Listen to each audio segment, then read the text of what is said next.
Hello my dear students, very very good morning to all of you. मौसम बहुत अच्छा हो रहा है एंड आई न्यू आप लोगों के एग्जाम्स चल रहे हैं। दैट्स वाई मैं एक छोटा टॉपिक लेकर आई हूँ। बस आप लोगों का ज़्यादा टाइम भी वेस्ट नहीं होगा, बस बहुत जरूर करना क्योंकि आप लोगों के एग्जाम्स हो रहे हैं। तो आई न्यू कि ये वाला चैप्टर ही आप लोगों के पहले आ रहा होगा, ठीक है। अब स्टमक मेन है, उससे क्वेश्चंस बन के आते हैं। तो डाइजेस्टिव सिस्टम में आज हमारा टॉपिक है स्टमक, ठीक है। लास्ट हम लोगों ने ईसोफेगस तक कंप्लीट कर लिया था बेटा, ठीक है। आई होप आप लोगों को अच्छे से समझ में भी आया था। कई बच्चों ने मुझसे क्वेश्चंस पूछे भी हैं एंड मैं आप लोगों के साथ में टाइम टू टाइम डीपीपीज भी आप लोगों को देती जा रही हूँ। क्वेश्चन जरूर सॉल्व करना बेटा, जितने क्वेश्चन करोगे उतने रिविजन होंगे और उतनी बार आप अपनी एनसीईआरटी देखोगे, वीडियोज वगैरह देखोगे और इतनी बार आपको समझ आएगा कि मुझे यहाँ पे अभी लैकिंग है, कनेक्शन नहीं हो पा रहा मेरे व्यूज का, मेरे नोट्स का। तो इट्स गुड कि मैं चलो क्वेश्चन पूछ लेता हूँ बेटा, ठीक है। जितनी बार पढ़ते हो उतनी बार कुछ नया जानने को मिलता है। ये अगर आप ये चीज अगर आप सोच कर चलोगे तो नया नया आप डिस्कवर करने की कोशिश हमेशा करोगे बेटा। फाइन, एक ही सेंटेंस के अंदर जब हम उसको बार बार पढ़ते हैं तो हमें हमेशा हर बार कुछ नया सीखने को मिलता है। आई नो हर टीचर बोलता होगा, ठीक है। तो मेरी भी सुन लो इतनी सी बात। चलो आगे चले बेटा। सी स्टमक स्ट्रक्चर कैसा है, स्ट्रक्चर बना देती हूँ मैं आप लोगों के सामने। ये ईसोफेगस है, ठीक है। और इसके बाद इस तरीके से स्टमक ट्रैवल करती है। लास्ट टाइम पे मैंने आप लोगों को स्फिंक्टर्स बताए थे ना, रिंग शेप, जो कि क्या करती है, कंट्रोलिंग करके रखती है किसकी, फूड के ट्रांसपोर्ट की। तो यहाँ पे जो हमने पढ़ा था ईसोफेगस के जस्ट बाद और ईसोफेगस और स्टमक के जंक्शन पे जो हमने पढ़ा था दैट इज कार्डियक स्फिंक्टर, ठीक है। यहाँ तक हमने ओवर कर लिया था, हर एक चीज समझ ली थी। और ये है अपना स्टमक और अगेन यहाँ पे एक और स्फिंक्टर है जो मैं आपको आज समझाऊंगी कि वो कौन सा स्फिंक्टर है। पर उससे पहले आप ये जान लीजिए, let me make a big diagram so आप लोग ज्यादा बेटर तरीके से समझ सको।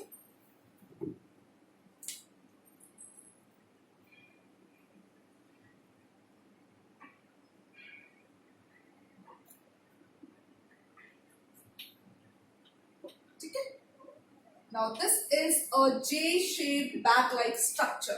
मैंने सबसे पहला टॉपिक वही लिखा है, हर बुक में सबसे पहला ये लिखा होता है कि स्टमक क्या है, ये हमारे जे शेप के जैसा स्ट्रक्चर है। फाइन बेटा, बैग लाइक है, बहुत बैगी है। किस तरीके का बैगी है, मस्क्यूलर बैगी है। फाइन, कितनी मसल्स से बना हुआ है वो मैं आपको बाद में बताऊंगी। फाइन, इसके अंदर कोई भी बोन्स प्रेजेंट नहीं होती, टोटल मसल्स का, टोटल टिश्यूज का बना हुआ है ये, ठीक है। लोकेटेड कहाँ लोकेटेड है, ये हमारे एब्डोमिनल कैविटी में। Fine, this is our abdominal cavity, chest region के जस्ट नीचे जो कैविटी है दिस इज एब्डोमिनल रीजन।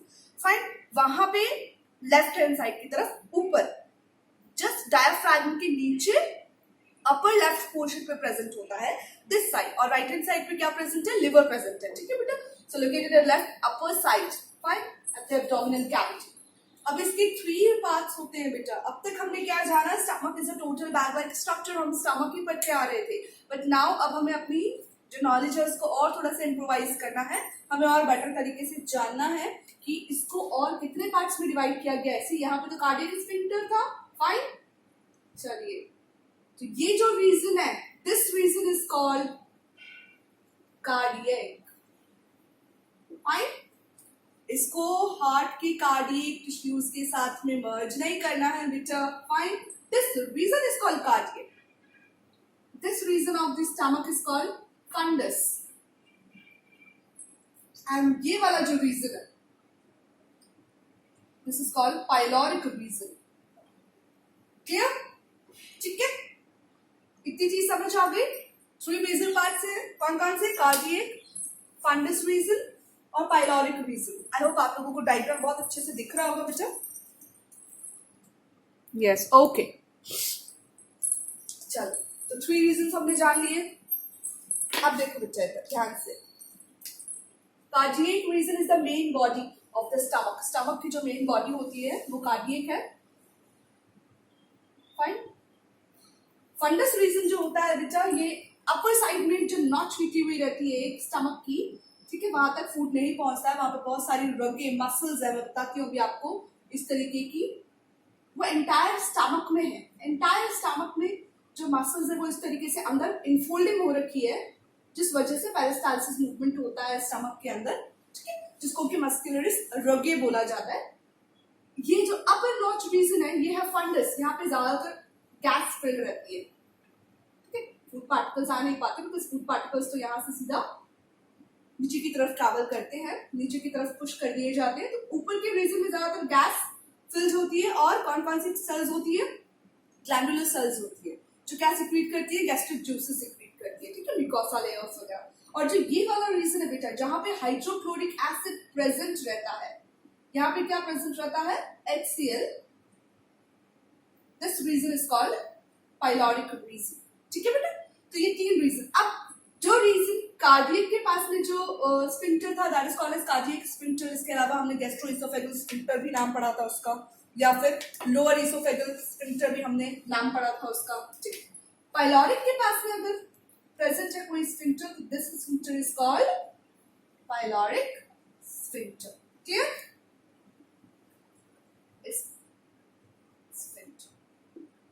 ठीक है, ये भी 2 चीजें अपन ने समझ ली। कुछ भी नहीं है, बहुत इजी टॉपिक है बेटा, बस जरा सी चीजों के ऊपर थोड़ा सा ध्यान रखना है हमें, क्या है क्या नहीं है। ये इसका भी नाम मैं लिख देती हूँ, रुगे।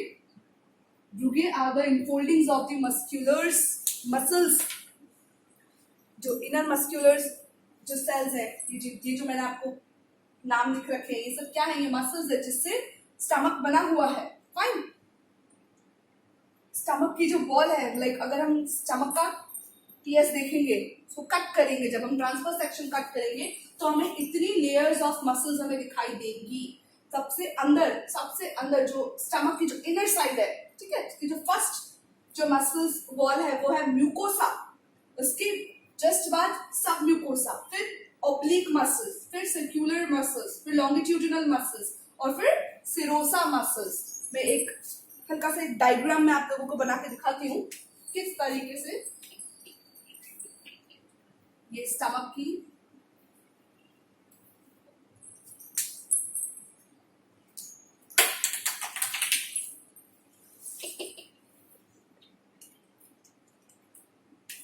स्टमक की इनर लाइनिंग है। ठीक है, स्टमक जो बैक लाइक स्ट्रक्चर है, इंटरनली जो है म्यूकोसा की लेयर्स होती है इस तरीके से। Fine, so this black is mucosa layer.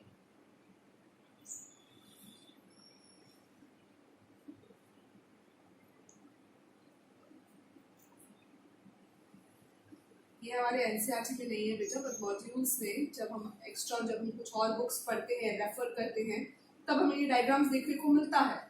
And then हम क्यों कंफ्यूज हो, और जब हमें पता है कि हम कंपटीशन एग्जाम्स के लिए दे रहे हैं, so it is very good कि हम लोग अपना बेस अभी से बनाकर चलें। फाइन बेटा, बहुत अच्छे कंपटीशन एग्जाम्स होते हैं जिसमें हमें काफ़ी अच्छी रैंक और सर्टिफिकेट्स वगैरह मिलते हैं, which is good for our enhancement. अब इसके बाद जो लेयर प्रेजेंट है that is sub mucosa layer. ठीक है, इसके जस्ट बाद सब म्यूकोसा की लेयर प्रेजेंट होती है। क्लियर बेटा? इसके बाद जो लेयर प्रेजेंट है दैट इज ओब्लीक मसल्स की लेयर होती है इस तरीके से।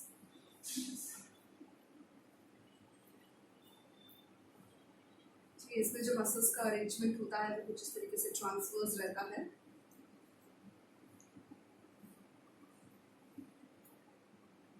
क्लियर? और इसके बाद जो मसल्स की जो लेयर प्रेजेंट है बेटा, इसमें 2 टाइप की मसल्स प्रेजेंट है। इनर जो प्रेजेंट होती है दैट इज सर्कुलर मसल्स, इस तरीके से। इनर जो मसल्स प्रेजेंट है बेटा, वो किस तरीके की शेप की होती है, सर्कुलर होती है वो। ठीक है, और आउटर इसके जस्ट बाहर जो मसल्स प्रेजेंट है दैट इज लॉन्गिट्यूडिनल, इस तरीके से वो लॉन्गिट्यूडिनल मसल्स प्रेजेंट होती है। अब चाहे वो इसको आप इस तरीके से लॉन्ग जो मसल्स है उनका जो शेप है वो इस तरीके का प्रेजेंट, इसकी बजाय बेटर है कि हम इस तरीके से इसको डायग्राम शो। ठीक है, इस तरीके की लॉन्ग मसल्स होती है और उसके जस्ट आउटर में जो है वो है सिरोसा मसल्स। सिरोसा की पतली आउटर कवरिंग होती है, ठीक है।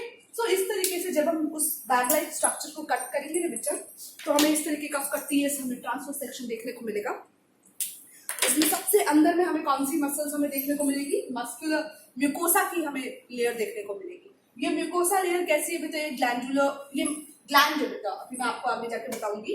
इसके अंदर बहुत सारी गैस्ट्रिक ग्लैंड्स प्रेजेंट होती हैं। वो पर्टिकुलर गैस्ट्रिक ग्लैंड्स बहुत सारी गैस्ट्रिक सेल्स से बनी होती है। वो क्या सिक्रीट करती है? तो ज्यादातर जो सिक्रीशन होता है वो क्या होता है बेटा? म्यूकोसा के लेयर के अंदर। हमने पढ़ा है ना कि जो स्टमक है वो इंटरनली वो किसके साथ लाइनिंग होती है? किससे लाइनिंग होती है? इंटरनली म्यूकोसा से लाइनिंग होती है और वो म्यूकोसा म्यूकस सिक्रीट करता है, स्टिकी सब्सटेंस जो बेसिकली स्टमक की इनर लाइनिंग को किससे सेफ रखता है? HCl से, जिसका pH लेवल कितना है? 2.0। सी इस पर्टिकुलर HCl का जो pH है बेटा वो 2.0 है। pH 2 इज हाईली एसिडिक, तो उस पर्टिकुलर एसिड से हमारी स्टमक की इनर लाइनिंग सेफ रहती है। Why? Because of this mucosa layer. यहाँ से म्यूकस का सिक्रीशन होता है, स्टिकी सब्सटेंस का सिक्रीशन होता है, जिस वजह से वो पर्टिकुलर HCl हमारी इनर लाइनिंग को जो फर्दर जो मसल्स की जो लाइनिंग है उसको हार्म नहीं करता, उसको डिग्रेड नहीं करता। फाइन, अदरवाइज क्या हो जाएंगे? स्टमक अल्सर्स क्रिएट होने के चांसेस होते हैं। ठीक है, चले आगे देखिए। अब हम इतना हमें समझ आ गया अच्छे से, ठीक है। अब आगे म्यूकोसा हैव गैस्ट्रिक ग्लैंड्स, मैंने वही बात अभी बताई आप लोगों को। म्यूकोसा की जो लेयर है बेटा उसमें कई सारी गैस्ट्रिक ग्लैंड्स होती है। वो गैस्ट्रिक ग्लैंड्स कौन कौन सी है? Cardiac gland, fundus gland, pyloric gland. Means इस रीजन में जो ग्लैंड्स प्रेजेंट होंगे this is called cardiac, this region having fundus gland and this region is having pyloric gland. ठीक है, 3 रीजंस है। वहां पे जो ग्लैंड्स प्रेजेंट है उनके नाम उसी रीजन के बेस पर रख दिए हैं। अब ये जो ग्लैंड्स है बेटा वो क्या करती है? सबसे इंपॉर्टेंट वही चीज हमें याद रखती है कि ये गैस्ट्रिक ज्यूसेस सिक्रीट करती है। क्या करती है? गैस्ट्रिक ज्यूसेस सिक्रीट करती है, जो कि किसमें हेल्प करते हैं? Further breakdown of complex substances. किसका? जैसे पेप्सिनोजन है उसको पेप्सिन में कन्वर्ट करना, प्रोरेनिन है उसको रेनिन में कन्वर्ट करना। फाइन, तो इस तरीके से कॉम्प्लेक्स सब्सटेंसेस को सिंपल सब्सटेंसेस में कन्वर्ट करने का काम, जो कि हम आगे पढ़ेंगे कि किस तरीके से ग्लूकोज का माल्टोज और सुक्रोज और फ्रुक्टोज किसके ब्रेकडाउन से बनते हैं। इनका ब्रेकडाउन होता है तो क्या क्या लेवल बनते हैं। ठीक है, ग्लूकोज एंड गैलेक्टोज वगैरह वो चीज। अब गैस्ट्रिक ग्लैंड्स में सेल्स होती है बेटा। भाई ग्लैंड्स नॉर्मल सी बात है, मैंने आप लोगों को बताया। ग्लैंड क्या है? एक ऑर्गन है, ठीक है। वो क्या सिक्रीट करता है? हार्मोन्स या एंजाइम्स। तो gland is basically made up of cells ना, तो किसी कॉम्बिनेशन ऑफ टिश्यूज से बना होगा और वो कॉम्बिनेशन ऑफ टिश्यूज किसी सेल से बनी होंगी। ठीक है, 9th में हम बहुत अच्छे से चैप्टर पढ़ के आ रहे हैं तो इतना कोई कंफ्यूजन होगा नहीं हमें। अब ग्लैंड है बेटा तो उसके पास सेल्स होंगी ना, तो पर्टिकुलर कौन कौन सी सेल्स प्रेजेंट होती है ग्लैंड्स के अंदर? कौन सी ग्लैंड्स के अंदर? इन 3 गैस्ट्रिक ग्लैंड्स के अंदर में कौन सी सेल्स प्रेजेंट होती है? कंफ्यूज नहीं होना है। 3 type of gastric glands are present in the stomach, and in these 3 glands having their own cells to secrete their digestive juices, to secrete their gastric juices. ठीक, G cells, chief cells, parietal cells. Parietal cells की मैं बात करूँ तो वो कौन से reason में प्रेजेंट है? पाइलोरिक ग्लैंड, जो ये वाला रीजन है नीचे वाला, यहाँ पे parietal cells प्रेजेंट होती है। ठीक है, इसके अलावा G cells है बेटा वो हमारे इस रीजन में प्रेजेंट रहेगा, फंडस कार्डियक दोनों, और चीफ सेल्स है ज्यादातर हमारे कार्डियक रीजन्स में प्रेजेंट होती है। ठीक है, इनकी वर्किंग से ही पता चल जाता है कि कौन सी सेल्स कहाँ किस ग्लैंड में प्रेजेंट होगी। अब जो जी सेल्स है बेटा वो क्या करती हैं? Okay, G cells are basically present in the pyloric region. Sorry, आप यहाँ लिख सकते हैं पाइलोरिक ग्लैंड के अंदर जी सेल्स पाई जाती है। ठीक है, तो पाइलोरिक ग्लैंड ये वाला जो रीजन है जहाँ पे HCl सिक्रीट होता है, this reason contains glands, mucosa glands. तो वहां पे जो जी सेल्स है बेटा वो क्या सिक्रीट करती है? गैस्ट्रिन हार्मोन, जो कि गैस्ट्रिक जूसेस के सिक्रीशन को हेल्प करती है। फाइन, जैसे फूड एंटर करता है तो पाइलोरिक ग्लैंड के अंदर जो जी सेल्स है बेटा वो क्या करती है? गैस्ट्रिक जूसेस को सिक्रीट करने के लिए गैस्ट्रिन हार्मोन को स्टिमुलेट करती है, ताकि फर्दर जो ग्लैंड्स के पास में जो सेल्स है बेटा वो क्या करती है? अपना गैस्ट्रिक जूसेस का सिक्रीशन स्टार्ट करती है। ठीक है, अब चीफ सेल्स, जो स्टीफ सेल्स है बेटा वो क्या करती है, पेप्सिनोजन, प्रोरेनिन और गैस्ट्रिक लाइपेज का सिक्रीशन करती है, उसको स्टार्ट करती है, ताकि पेप्सिनोजन क्या करेगा, जो प्रोटीन है वो पेप्सिन है उसमें कन्वर्ट करेगा, प्रोरेनिन को रेनिन में कन्वर्ट करेगा। पेप्सिनोजन जब पेप्सिन को कन्वर्ट कर देता है तो वो पर्टिकुलर पेप्सिन प्रोटीन को कन्वर्ट कर देता है प्रोटियोसिस एंड पेप्टोन्स के अंदर। तो इस तरीके से क्या हुआ, सिंपलेस्ट सब्सटेंसेस कन्वर्ट होते जा रहे हैं। गैस्ट्रिक लाइपेज क्या करेगा, फैटी एसिड्स में कन्वर्ट कर देगा, किसको, फैट मॉलिक्यूल्स को, ठीक है, लिपिड्स को कन्वर्ट करेगा। तो छोटी छोटी सब्सटेंसेस में कन्वर्ट करना जरूरी है, अदरवाइज जो सेल्स है वो कॉम्प्लेक्स सब्सटेंसेस को इजीली डाइजेस्ट नहीं कर सकती और हमारी बॉडी को एनर्जी मिलेगी नहीं उससे। ठीक, फिर पैराइटल सेल्स की बात करें बेटा तो ये थोड़ा सा आपको याद रखने की जरूरत है, बिकॉज आजकल क्वेश्चन पूछा जाता है। Parietal cells Castle's intrinsic factor को रिलीज करता है, जो कि बहुत इंपॉर्टेंट है, बिकॉज हमारे फूड के अंदर विटामिन B12 होता है, ठीक है, और HCl तो वहां पे प्रेजेंट है।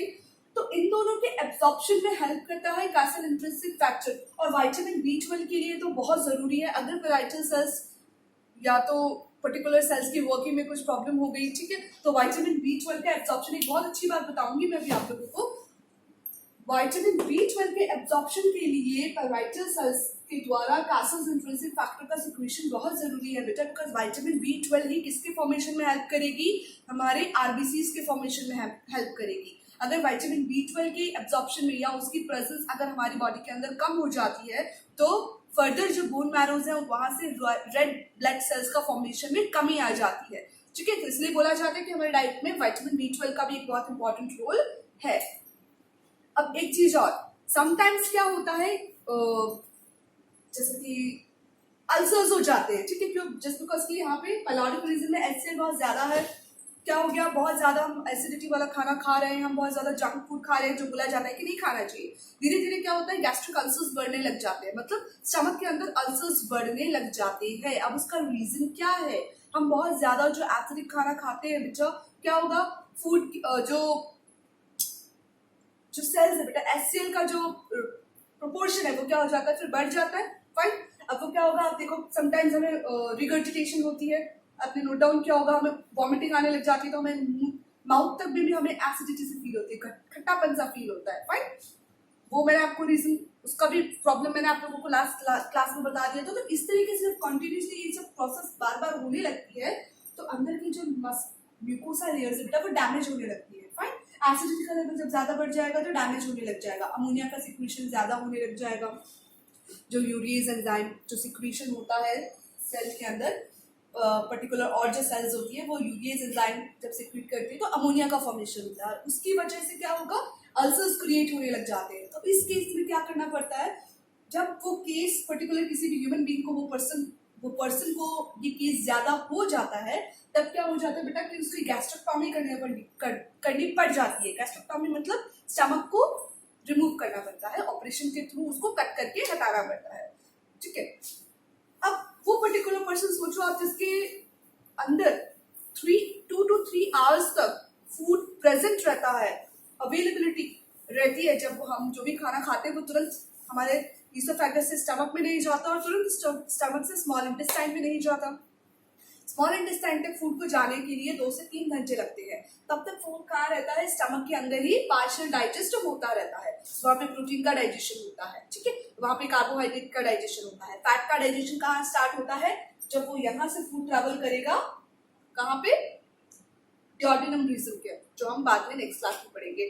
फैट का डाइजेशन स्टमक के अंदर ज्यादा नहीं होता, फैट का डाइजेशन ज्यादा स्टार्ट होता है ड्यूodenum रीजन से, ठीक है, लेकिन प्रोटीन और कार्बोहाइड्रेट का मेजर डाइजेशन कहाँ स्टार्ट होने लग जाता है, स्टमक के अंदर। अब गैस्ट्रोटॉमी कर दी उस पर्टिकुलर पर्सन की, उसकी स्टमक की रिलीज उसका हटा दिया गया बेटा, तो क्या होगा, उसको कंडीशन हो जाएगी पर्निशियस अनीमिया की। क्यों, क्योंकि उसकी बॉडी में विटामिन B12 का एब्जॉर्प्शन नहीं हो पाएगा। तो पर्टिकुलर पर्सन को जिंदा रहने के लिए विटामिन B12 के इंजेक्शंस जब तक वो जिंदा है तब तक उसको देने पड़ते हैं। क्यों, क्योंकि अगर विटामिन B12 नहीं मिलेगा, एब्जॉर्प्शन नहीं होगा, तो आप ये मानकर चलो कि वो पर्सन कहाँ, डेथ की तरफ बढ़ रहा है। वैसे तो स्टमक अगर बॉडी से हटा दिया जाए तो नॉर्मल सी बात है वो पर्सन क्या होगा, धीरे धीरे डेथ की तरफ बढ़ रहा है, लेकिन जब तक उसके चांसेस है उसको लिक्विड डाइट पे जब तक उसको रखा गया है, ठीक है, क्योंकि वो हैवी डाइट अब नहीं ले सकता, क्योंकि जो काम स्टमक करता है वो अब कोई और काम कोई पर्टिकुलर ऑर्गन नहीं कर पाएगा, कोई पर्टिकुलर जो ऑर्गन्स लगाए जाते हैं वो भी नहीं लग सकता, ठीक है। तो क्या होगा कि उसको लिक्विड डाइट पे रखा जाएगा, ग्लूकोज जो उसकी बॉडी को एनर्जी दे, और जो ब्लड का फॉर्मेशन कर सके विटामिन B12, तो उसके भी उसको इंजेक्शन लगाने पड़ते हैं। तो ये केस हो जाता है, इसलिए vitamin B12 very very important. So ये भी चीज आप याद रखना कि पैरेंटल सेल्स बेसिकली क्या करती है, कैसेज इंट्रिंसिक फैक्टर सिक्रीट करती है जो कि विटामिन B12 के एब्जॉर्प्शन में हेल्प करता है, ठीक है बेटा। तो ये कुछ इंपॉर्टेंट चीजें थी। अब आगे देख लीजिए, म्यूकस सेल्स, पैराइटल सेल्स और चीफ सेल्स। बेटा ये जितने भी सेल्स है ये, और म्यूकस की जो सेल्स जहाँ से ऑलरेडी म्यूकस बहुत सिक्रीट होता रहता है, इन सेल्स का जो पर डे जो सिक्रीशन होता है बेटा, तो टोटल अगर हम निकाले गैस्ट्रिक जूसेस जो फॉर्म होते हैं सारी सेल्स को मिलाकर, तो टोटल पर डे स्टमक के अंदर 2000 से 3000 मिलीलीटर सिक्रीशन होता है पर डे। क्वेश्चन आता है, इंपॉर्टेंट है, याद रखना है कि जो गैस्ट्रिक जूसेस है, जो सेल्स है, गैस्ट्रिक सेल्स है, गैस्ट्रिक ग्लैंड्स की जो सेल्स है बेटा, उनका टोटल सिक्रीशन पर डे कितना होता है, it is about this one 2000 to 2000 millilitre. Functions की मैं बात करूं तो फंक्शंस हमें पता है क्या काम करता है, फूड का स्टोरेज करता है, सेल का सिक्रीशन करता है, प्रोटीन के डाइजेशन में हेल्प करता है। इसके अलावा अदर जैसे कि वाटर हो गया और जो भी आयरन जो मिनरल्स है, ठीक है, वाटर हो गया, अदर सब्सटेंसेस इंपॉर्टेंट मिनरल्स है, उन सब का भी एब्जॉर्प्शन करता है, ठीक है बेटा। तो ये कुछ चीजें कैसे इंट्रिंसिक फैक्टर को रिलीज करता है। तो ये कुछ फंक्शंस है स्टमक के जो आई नो आपको एनसीईआरटी में आराम से मिल जाएंगे, वो मुझे बताने की जरूरत नहीं है। फाइन बेटा, एक चीज मुझे आप लोगों को और बतानी है, गैस्ट्रिक ड्रग बेटा ये इनफोल्डिंग्स होती है मसल्स की, आपको यहाँ पे ये फोल्डिंग्स दिख रही है ना म्यूकोसा की, तो ये फोल्डिंग्स फिंगर लाइक प्रोजेक्शन की तरह, अब विलाई के जैसे नहीं होता जिस तरह से एकदम फिंगर लाइक प्रोजेक्शन, ऐसा नहीं। जो मसल्स है वो थोड़ी सी वेवी काइंड ऑफ बाहर निकली हुई रहती है, और जब स्टमक के अंदर इस तरीके से जब फूड आता है तो स्टमक के अंदर वॉल्स के अंदर इस तरीके से मूवमेंट होता है। तो जब क्योंकि जो वॉल्स है उसमें वेवी लाइक स्ट्रक्चर है, तो उन वॉल्स के बीच में जो फूड है वो क्या होगा, इस तरीके से चर्निंग होगी, और स्टमक के अंदर फूड इस तरीके से स्मॉल पार्टिकल्स में कन्वर्ट होता चला जाता है, और at the end digestive juices के साथ मिलकर जूसेस में कन्वर्ट हो जाता है। Fine, just because of this. तो ये जो इनफोल्डिंग्स है मसल्स की बेटा, उसको रुगे कहते हैं, ठीक है। और एक वर्ड एक और आता है काइम।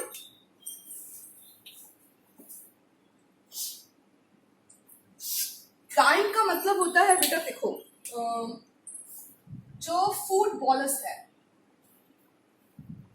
जो हम खा रहे हैं, फाइन, अब जब हम खा रहे हैं उसके साथ में सलाइवा, और उसके बाद जब हमारे स्टमक में गया तो स्टमक में क्या प्रेजेंट है, HCl प्रेजेंट है, तो acid content,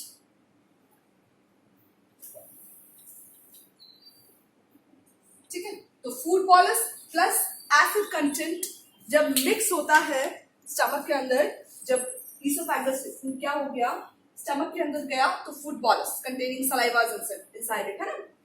food bolus basically क्या है, solid particles of food plus saliva, ठीक है, वाटरी मिक्सचर। उन दोनों का मिक्सचर जब स्टमक में गया तो वहां पे HCl भी है, तो दोनों के HCl भी अब उसके साथ ऐड हो गया। तो ये जो कॉम्बिनेशन है food bolus plus acid content in stomach, ये मिलकर क्या बनाते हैं, काइम बनाते हैं। मतलब उस पर्टिकुलर फूड को हम स्टमक में जाने के बाद फूड नहीं बोलते, हम उसको बोलते हैं काइम। क्लियर होगी बात बेटा। तो ये भी एक वर्ड है, ये हमें याद रखना है, acid content in stomach आप लिख लीजिए, and the combination of food bolus plus acid content in stomach is called chyme। ये क्वेश्चन आ जाता है, ठीक है। तो ये हमारा टॉपिक था आज का जो कंप्लीट हो गया है। आई होप आपको बहुत अच्छे से याद हो गया होगा। This side is called the bigger curvature, this side is called the less curvature. ये सब भी बुक्स में है जो कि हमारे एनसीईआरटी में इतना इंपॉर्टेंट है नहीं, इसकी जरूरत नहीं है, ठीक है। ये कुछ टॉपिक था हमारे स्टमक के ऊपर, इससे ज्यादा कुछ नहीं पूछा जाता, इतना आप लोगों के लिए बिल्कुल सफिशिएंट है, ठीक है। 12th लेवल में भी इससे कुछ 1-2 पॉइंट ज्यादा बताएंगे, बट इससे ज्यादा 12th लेवल तक में भी नहीं है। सो अगर आप कोई भी हार्ड लेवल के NSE जो है या IJSO है, ये जो एग्जाम्स है बेटा, अगर आप उनको फाइट करोगे तो इतना सफिशिएंट है इसके लिए, ठीक है बेटा। तो अच्छे से पढ़ना, अपने एग्जाम्स के लिए अच्छे से प्रिपरेशन करो, कोई डाउट हो आप क्वेश्चन पूछो, और अपना ख्याल रखो, अच्छे से खाओ पियो, अपने डाइजेस्टिव सिस्टम को हेल्दी रखो। चलो बाय।